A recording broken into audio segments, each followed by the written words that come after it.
water. I've got two 500ml flasks in the front. 1 litre would probably be the very minimum that I would go out on the hill with.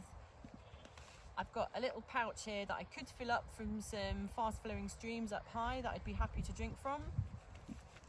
In the back of my pack, I've got an extra 500ml bottle of water that I could use certainly on days 3 and days 5, longer days, scarce water sources up high.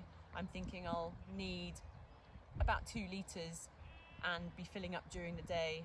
And this one is in a plastic bottle rather than a soft flask, just to safeguard against any squirty accidents as it bumps around in my bag at the back.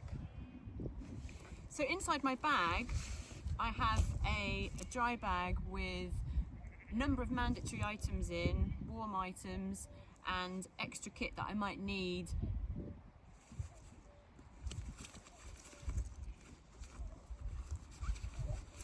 I've got a warmer hat. I've got another mandatory kit item, which is an insulated jacket, really lightweight but warm, and I could put this over all my layers if I had to stop or slow down for any reason. And this has got a water resistant outer, so it will withstand some moisture. Other mandatory items, a warmer pair of gloves. And that's if it's very cold, very wet, or I've slowed down or stopped, and these are a really lightweight extra pair of gloves to carry on top of just a lightweight pair of gloves that I could wear on any day like today, windy conditions. Mandatory kit items, my cash, my pencil for writing any notes on my map if any information changes or I need to write anything down during the day. I've also got a recommended item of a personal first aid kit. So in here I've got a big bandage to stop a bleed, for example. I've got some painkillers for me. I've actually got a spare pair of contact lenses for me, and items that might make an uncomfortable situation just a bit more comfortable if I had to stop or I'd fallen over and hurt myself. I've got mandatory kit item, survival bag that I can climb into should I need to if I'm stopped, injured and needing some assistance on the hill. I've got a head torch that's bright enough to help me navigate in the dark should I need to, and this one is a rechargeable head torch. I've actually also got a spare head torch should this one die for any reason. I've got a spare one as well. I would rather carry 2 head torches than be faffing around trying to put spare batteries in a torch, for example, and there's not a lot of weight extra to carry there.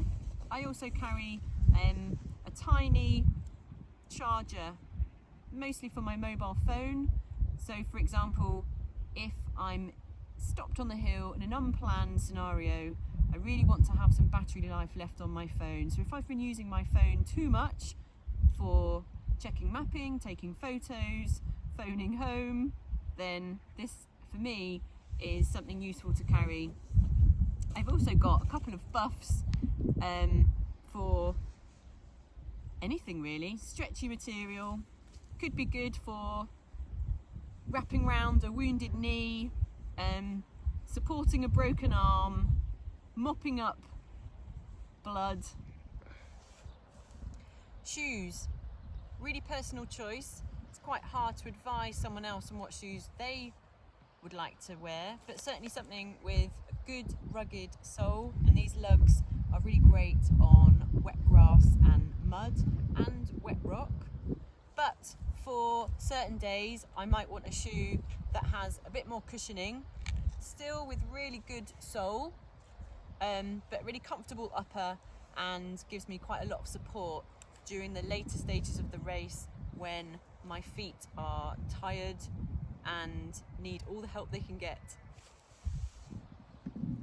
My other plan is to get another pair of shoes in a slightly bigger size to this usual size that I would wear, and they will stay in my support bag as a kind of emergency pair of shoes that I may need to deploy should I have any issues with my feet. And if I'm wearing those shoes on day 6, then that's fine. Maybe that will mean that my feet, if there's any issues with them, if they've swollen due to the work during the week, I've got a bigger pair of shoes to accommodate that. Okay, these are not my running shoes, but a pair of camp slippers that I will wear at the end of the day.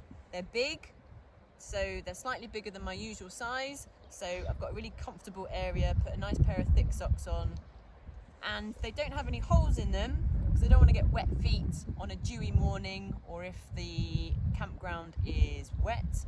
I could wear waterproof socks if it was a really wet and squidgy campground, but these are really comfy and they also don't have any backs to them. I'm just anticipating if I had an issue with a heel blister or something, I want there to be nothing on the back of these shoes to give me any discomfort in the evenings at camp, if I have time to wear them, that is.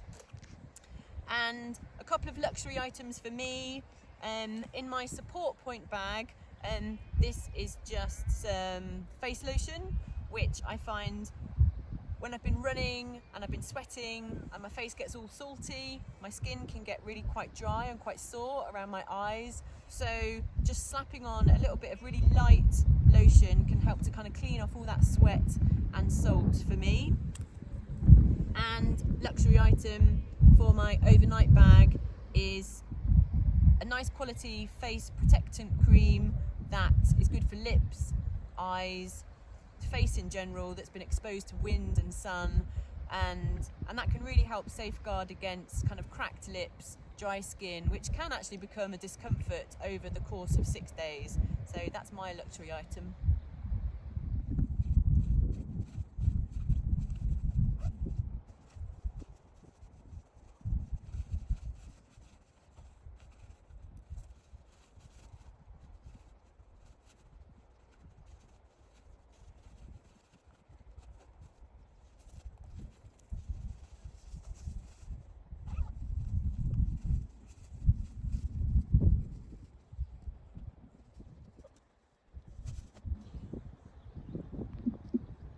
You should run away now.